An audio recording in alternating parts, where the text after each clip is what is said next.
unless you have a value proposition, unless you have a brand that the customers are facing, you're not going to get the scale or robust stability that you need. I just don't see that working at all. Hello everyone and welcome back to Identity Architects, the InfoSum podcast that spotlights the leaders in the media industry shaping the future of advertising. I'm your host Ben Cicchetti, and this week I had the opportunity to learn more about the current landscape in Norway and Sweden as I sat down with Christer Ljones, Director of Ad Capability at Schibsted Marketing Services. Together, Christer and I explore the current industry ecosystem, his views on the future of identity, the role of first-party data, the regulator, and much, much more. Before we jump into that conversation, this is your reminder to hit that subscribe button to be alerted when new episodes of Identity Architects drop. But without any further delay, here's my chat with Christer. Today, I'm thrilled to be joined by Christer Ljones, Director of Advertising Data Capabilities at Schibsted. Christer, welcome to the podcast. Thank you. It's good to be here. For anyone who doesn't know you, can you just give us a quick introduction to yourself, but also to Schibsted? Sure. So I'm Christer. I work with the what we call the advertising data capabilities within Schibsted Media. So that would be anything from measurements, insights, targeting, a bit of privacy, and the like. So we develop stuff in-house. We do have a lot of vendors and partners, and in general, everything that's advertising and data related falls within my domain. And Schibsted Media it's the largest news media or digital news media in Norway and Sweden. So owning the number one news site in both countries, also having the number one subscription site in both countries, and a lot of other different sites. Historically, it's been we're actually in a bit of a transition phase. As historically, Schibsted spun off or created a lot of classified business off the newspaper business. Like this is 15, 20 years ago it started, and that business become more dominant than the media business. But it was one company until we've quite recently announced that these two companies are now splitting. So obviously advertising is mostly about media. So that's the part I'm in. Yeah, that's awesome. I mean, super interesting time then. And I feel like we're going to have a ton to get into. I'm super excited to learn more and more about the market in Norway and the Nordics more generally. But before we get into kind of those deeper topics, I want to get to know you a little bit better through a series of quick fire questions, starting with what's your earliest memory of advertising? I don't have many early memories, but in general, I do remember this, that we moved apartments. I think it was around 7, 8. And this was in Norway in the 80s, right? So television was state-owned, more or less. That was the operating model until the early 90s. But then we got cable, and I think it was Sky. It was like this 3 generations Sky ago, so it's probably something completely different than today. And they had this children's special Saturday morning, or I think it was. And I remember I watched that, like there was cartoons I think people of today would never heard of, like He-Man, Master of the Universe being one of them. Cartoons were better back then, let's be honest. Of course they were. Everything was better when you were younger, right? Yeah. But I remember they had commercials between, like, quite often, and we, like, national state-owned broadcaster, they don't have commercials, right? So it was just very weird, and they were probably directed against children as well, which is not that common today to allow. So, but yeah, that's the first thing I remember. Except I think we all have this vague memory of posters being more or less the only posters in newspapers. That's where you could see ads, right? Yeah, that's super interesting. I mean, if you take yourself back to that kind of mindset, and before obviously you landed in the world of media, what did you want to be when you were growing up and when you were younger? So I've never been ambitious, like have had any real ambition, right? So, but I always knew I wanted to work in an office. That was kind of that was what I was aiming for. So high, and it's where I don't know really why, but I do remember that my father used to work at shipping boats, so he would travel around the world, right? Wow. So you would think that would be inspirational or something, but apparently. and I don't remember this. I think it was 5 or 6. When he was back in like where we lived, he sometimes went to the office to help out there, and that's when I got to go with him. And in the office those days, they had all these cool office things that they definitely wouldn't have today. So I think maybe that's why, or maybe it's just it's nice to work in office. But here I am. Yeah, I agree. I love the office vibe, so I can see that desire to kind of get into an office at an early age. What was then your first job in either media or advertising? Well, if you count media, then I was selling newspapers Sundays when I was 16, 15. Made quite a lot. The Sunday edition was sold and was not part of the subscription. Advertising, it was probably after I did my master's. That was, I think, 2000, was it 4 or 5-ish?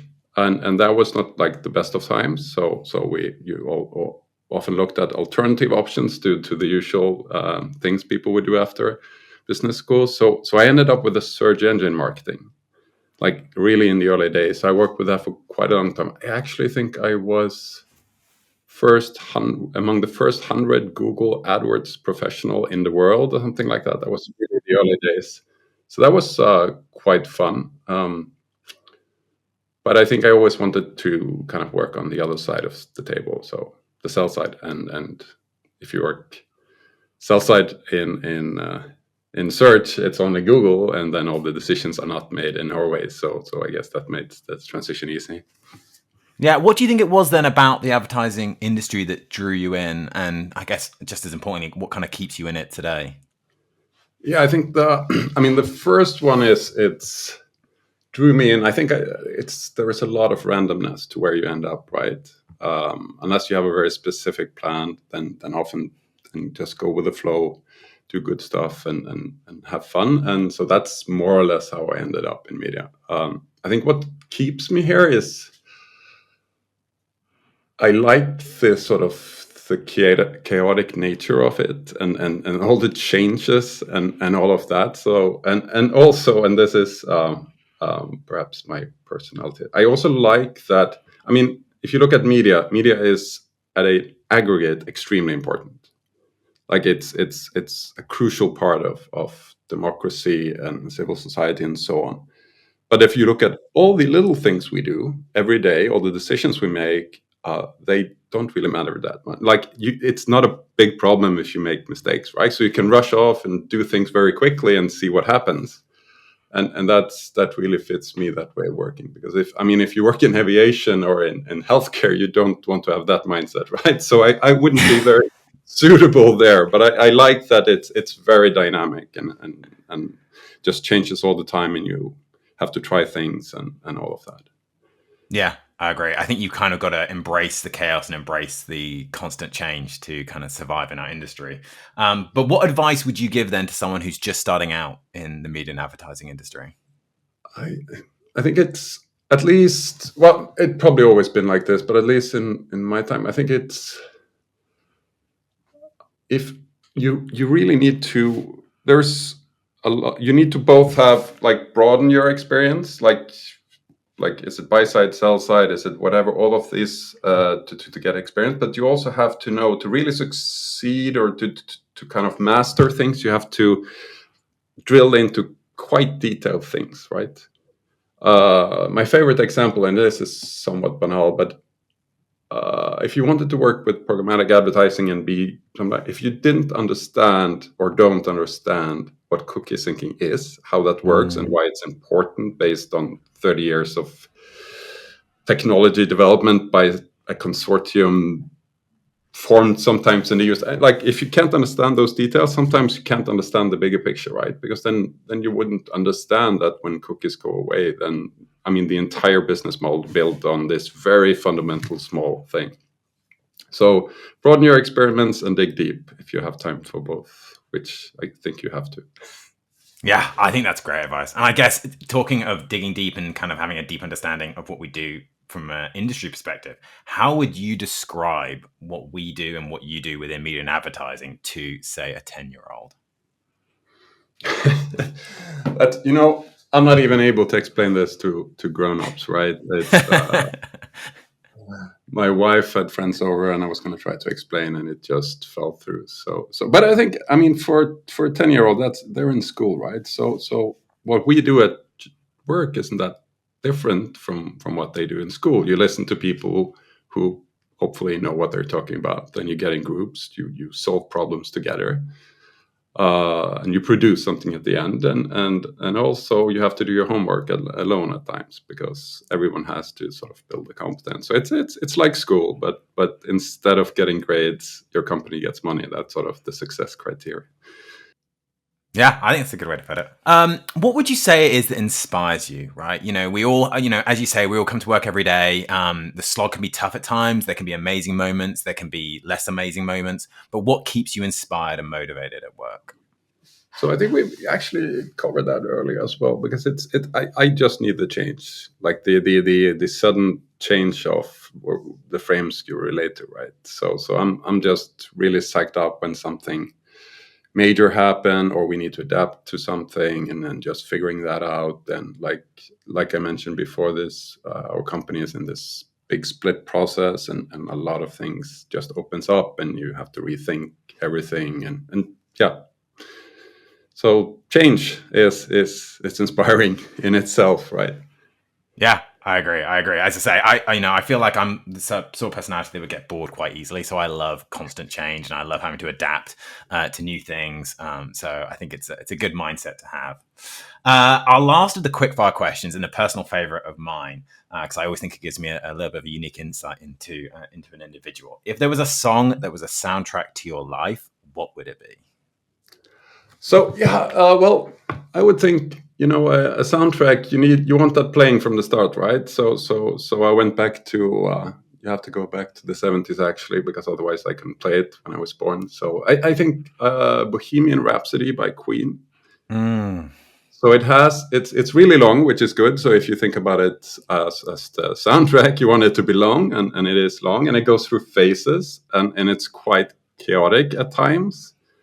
And you have this, it starts with a ballad, so a smooth start, and then it goes on evolving quite a bit, a lot of changes, and so I'm probably somewhere in the opera bit right now, I think, which, yeah, we'll see how long it plays. I love that. That's an amazing, an incredible song, clearly, but an amazing song. We will add it to we have an Identity Architects playlist on Spotify that everyone can enjoy. So we'll add it to that so people can download that and give it a listen. So we'll start to kick into some of the more topic-related questions. And to start things off, I just want to set a little bit of context, obviously, because we have a global audience who may not be as familiar with the Norway market as others. Can you guys give us a quick overview of the status quo in the media, ad tech, and retail industry, and what's kind of happening right now, and what the kind of key challenges are being faced in the market? Yeah. So how long time do we have? So big question. Yeah. No, it's so let's just start with so Norway's country 5 million, Sweden 10 million. Those are our main markets at this time. So that's smaller than a lot of US states and most other countries, but still somewhat sizable and obvious high average revenue on a global scale. So it's quite mature digital markets. As I mentioned, Schibsted Media is big in news publishing, want to grow in sports, want to grow in entertainment. We have the number one site that reaches half the population almost on a daily basis in both markets. We have in both market one major competitor, several small ones. It's the broadcasting. There is a couple of broadcasters. They're obviously struggling with their transition to digital, and the Netflix and the YouTubes of the world. So in general, very mature, very tech savvy, but everything is sort of at a smaller scale. And even the retail is, especially in Norway, like some retailers are just completely unknown in the rest of Europe. So it's in Sweden, it's slightly more of the European that are known and so on. But that's the overall market. Yeah, the biggest challenge, I think, it is actually not necessarily the cookie deprecation, because this is a phenomenon or property attribute of the Nordic market, is that 2/3 of the market is already iOS. Okay. So you kind of already made some of that transition, but I think challenge is balancing that sort of smaller. You operate on a smaller scale, right? While you're competing against global giants, but you also need your. I mean, they're naturally logged in, for instance. So logged in, the entire logged in, and with login, I also think about consent, which is very tightly coupled and related to that.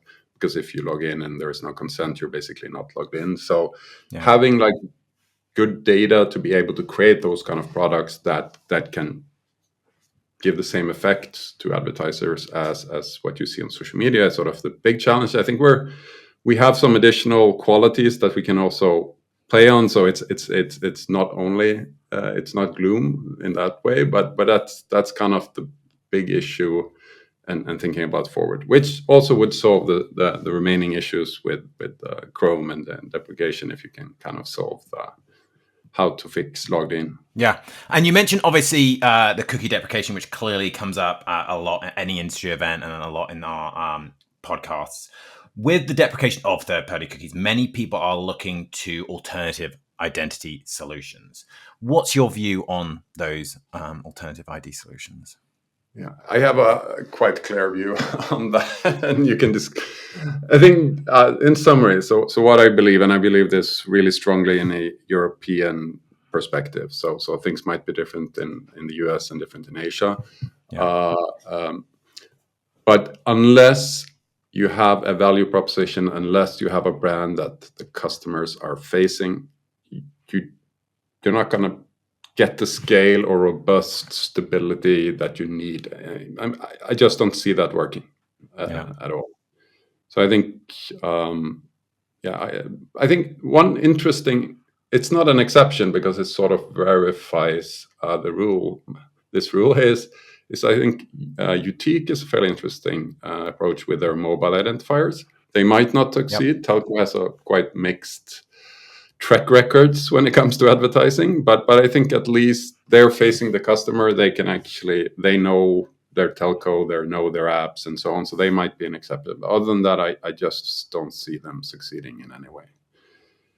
Yeah, that's interesting. I mean, so beyond some kind of cookie replacement, quote unquote, which I know some people are hunting for, what other options do you think publishers have and can use to deliver addressability to advertisers at scale? I guess specifically thinking from a first-party data collaboration perspective, obviously Google's Privacy Sandbox, which is in the headlines a lot at the moment, contextual and other options. So yeah, well, I think it's always worth mentioning that, I mean, first-party identifiers, first-party cookies, first-party, those things in small and mid-sized markets, there are already media conglomerates or media companies or sites or brands that can reach a sizable part of a certain target audience. So that's always going to be part of it. Other than that, we're back to what I mentioned. I think some form of login-ness is going to be required. That can be the traditional, give me your email or phone number and I'll send you a password, or it can be some sort of I mean, there might be innovation, so you might send people an SMS and they might auto log in. There are a million ways to think about it, but I think the world of the high quality content being available without some form of ID, I don't see that being the case. Interesting. And then, so how do you think that impacts obviously programmatic trading, and how does that exist in kind of the new world of a post-third-party cookie world? Yeah, I think how is the keyword, but the day I saw that out of home advertising were gaining traction in programmatic is kind of the day I understood that this isn't all about targeting, all about frequency capping. It's more about pipelines, more about efficient processes, It's more about standardizing data that might be aggregated in some way. So I have absolutely no doubt that many of the companies in that space today, and that a lot of the things that have been built and will be built, will be a critical part of the advertising ecosystem. But if you look at the open web display across 500 sites, throw in a little retargeting, that's not going to be a key piece of it. I just don't see that either. Interesting. And I think one of the things we've seen, or one thing I'm aware of that's we've seen in the Nordic region, is some publisher collectives being formed. What's your impression of these? And is this something that Schibsted is considering participating in and collaborating with other publishers for that scale? So we have one very tight collaboration with a different media company, regional, called Polaris. There's also some cross ownerships and so on, and know a lot about the challenges with cooperating when you're not in the same company. But it works quite well. They extend our logged in reach. They extend our reach. They have quality content, and we help them with things they wouldn't have been able to afford as a standalone company. So that can work, but I think the few attempts at collaboration, they very quickly ran into competitive law issues and privacy issues that it's really hard you really have to commit over a long time to get it to work. I haven't seen that happen yet. And also with the enormous changes like back and forth in terms of in particular privacy, it's really hard to make big bets to make those happen. But I think we're always like having conversations and thinking about that. And I think especially I think within targeting, it's not gonna you're not gonna share data for targeting. I think you're gonna share data for perhaps cross activation of targeting, but not like bundle all data together for targeting. That battle is lost. But I think there is a lot of benefit, and even for the consumers, right, in terms of the frequency capping, the analytics, and all of that. But that's really hard with the current, like with e-privacy and other stuff, and it just becomes it's complicated. I think we're open to it, but we're not putting we're not betting that's the thing that saves the industry, right? Yeah, that's interesting. I mean, you mentioned logged in user bases as kind of being key for a lot of kind of media companies as we move forward. When it comes to that, what is Schibsted doing to increase that logged in user base, given its kind of priority? So previously, since we were in the same group as marketplaces, we kind of had this synergy of a lot of people wanting to log into marketplaces, and in Chrome that means it was extremely easy to get those kind of login continue as type of functionality. So we put some effort into that. That was really helpful. And our news sites, they've been like looking at different nudging experiments. If you log in, you get this, or to post a comment, you need to log in. If you want to solve a crossword, you need to log, like all those things. And the best of those might move your percentages by 1 or 2, right? So it's part of the solution, those kind of micro rewards, or what you want to call it. But I think all of our experiments have shown that it's sort of a two-step process, right? The only way to really get scale is to put good content behind a login. I mean, doesn't mean you have to put your entire site, but the main reason people log in on a new site is because they get something they otherwise wouldn't. And then the next step to keep people build a habit of being logged in is of course personalization, bookmarking. We don't do this yet on most of our sites, but I really love those news publications that grays out when you read something. Yeah. I think Economist does it, and some of the other US. It's such a banal little thing, but I really enjoy it, especially since like if you have a good front editor, they will keep changing the text that brings people up. So you might not remember that you read an article, and then you get really disappointed. So like all those sort of little things will keep people logged in and building a habit, but you don't get there without taking away their candy, so to say. So the candy being the content. Yeah, it always kind of comes back to that kind of value exchange, right? It's got to be great content, great functionality, great personalization. There's got to be something that's in it for the consumer to kind of hand over their personal data. And as privacy becomes even more and more front of mind for consumers, that's only going to increase. Yeah.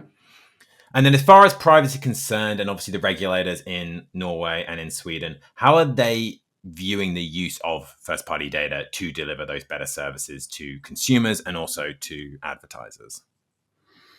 That's it's a tough one. I think we've had some dialogues and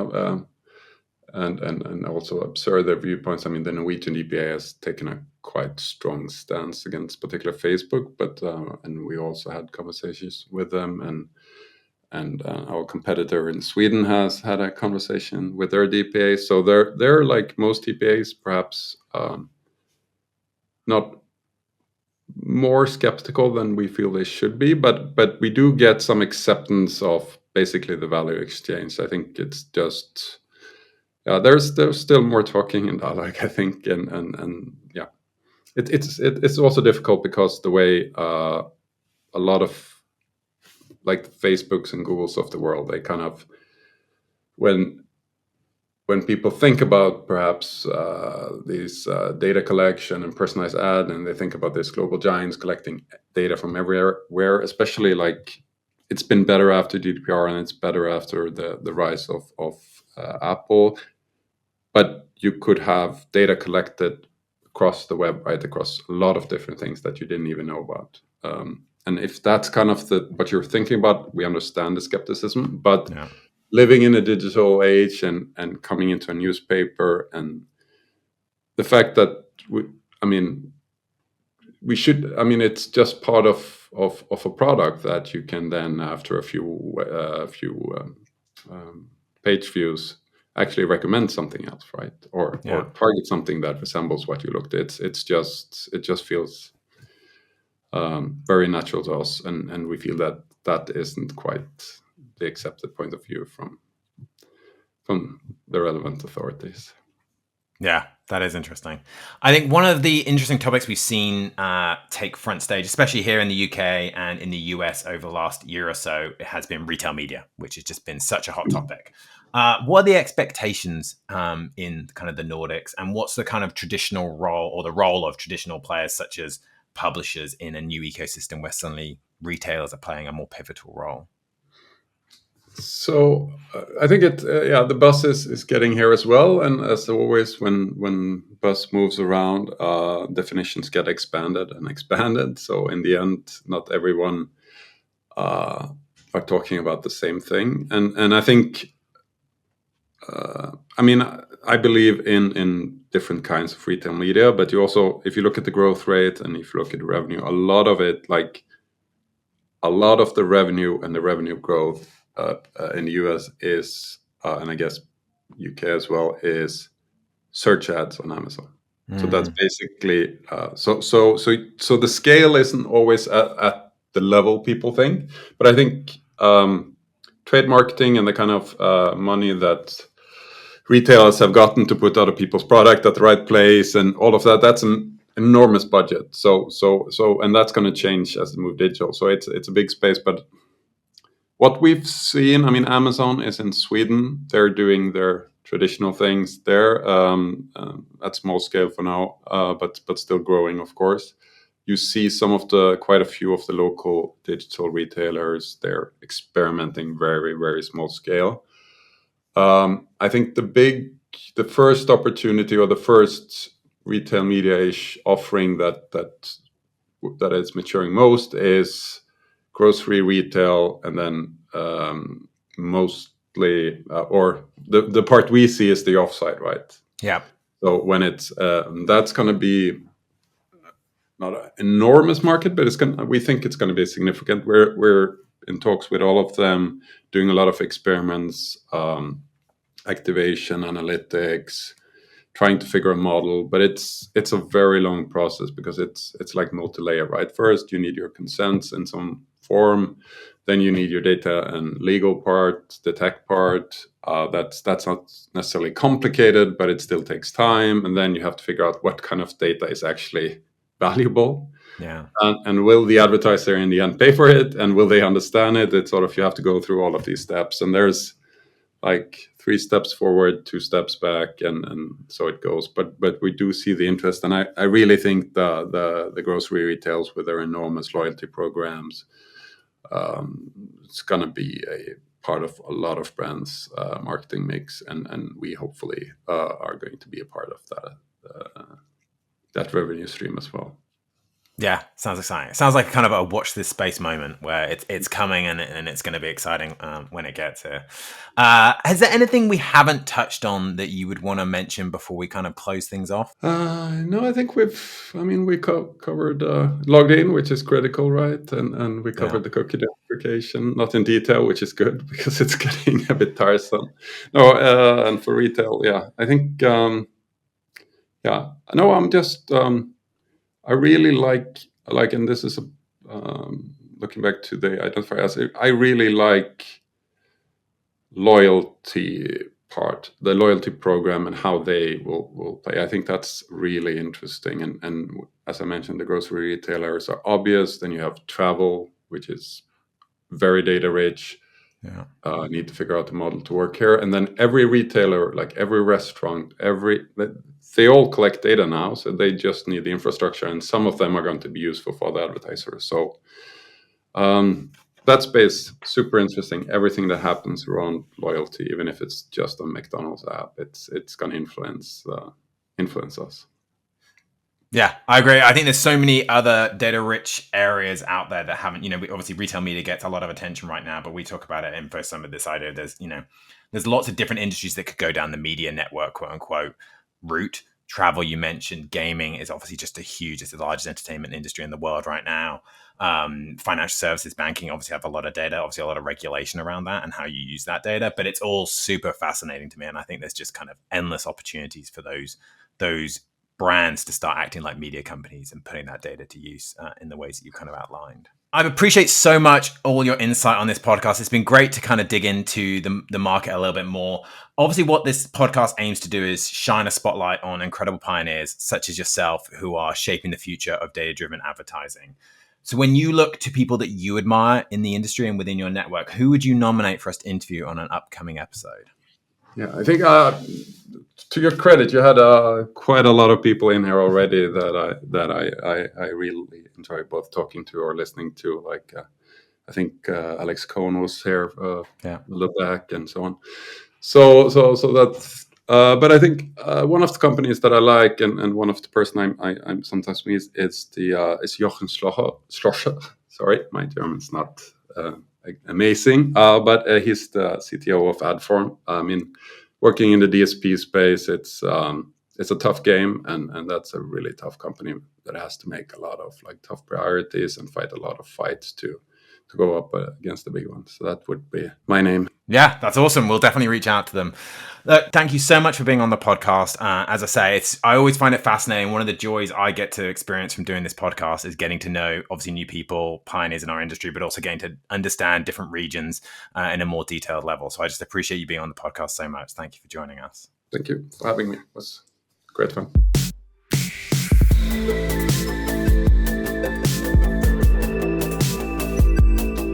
Thanks again to Christer for joining me on the podcast. It sounds like a lot is happening in Norway and in Sweden, and it's an exciting area and time for innovation. All that leaves for me to do is to remind you to hit that subscribe button so you'll know when the next episode of Identity Architects lands. But until then, thanks for listening.